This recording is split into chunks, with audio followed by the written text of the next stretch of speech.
মনসামঙ্গল কিংবা দুর্গোৎসবের মতোই মেলাঘরের রুদ্রসাগরে অবস্থিত নীরমহলের জল উৎসব ত্রিপুরার মানুষের কাছে অত্যন্ত গুরুত্বপূর্ণ।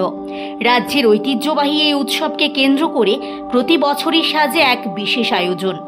এবছরও 3 দিনব্যাপী নীরমহল জল উৎসবের সূচনা হলো।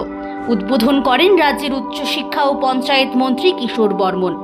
উদ্বোধনী মঞ্চে অন্যান্যদের মাঝে উপস্থিত ছিলেন টিটিএএডিসির এমডিসি পদ্মলোচন ত্রিপুরা, সিপাহীজলা জেলা পরিষদের সহসভাপতি পিন্টু আইচ, ত্রিপুরা পর্যটন উন্নয়ন নিগমের ম্যানেজিং ডিরেক্টর, মহকুমা শাসক সহ জেলার বিশিষ্টজনেরা।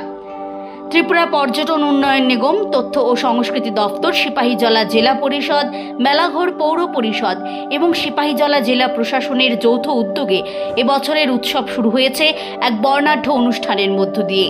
উৎসবের অংশ হিসেবে বিভিন্ন সরকারি দপ্তর ও সংস্থার উদ্যোগে একাধিক স্টল খোলা হয়, যার উদ্বোধন ও পরিদর্শন করেন উপস্থিত অতিথিরা। 3 দিন ব্যাপী এই উৎসবের শেষ দিন অনুষ্ঠিত হবে আকর্ষণীয় নৌকা বাইচ প্রতিযোগিতা, যার জন্য একটা বছর অধীর আগ্রহে অপেক্ষা করেন মেলাঘরবাসী। সেখানে উপস্থিত থাকার কথা রয়েছে এবছর রাজ্যের মুখ্যমন্ত্রী সহ বহু গণ্যমান্য ব্যক্তির। নীরমহল জল উৎসব শুধু বিনোদন নয়, বরং রাজ্যের ঐতিহ্য, সংস্কৃতি ও ঐক্যের প্রতীক। এই উৎসবকে ঘিরে স্থানীয় মানুষ থেকে শুরু করে পর্যটকদের মধ্যেও তৈরি হয়েছে উৎসাহের ঢেউ।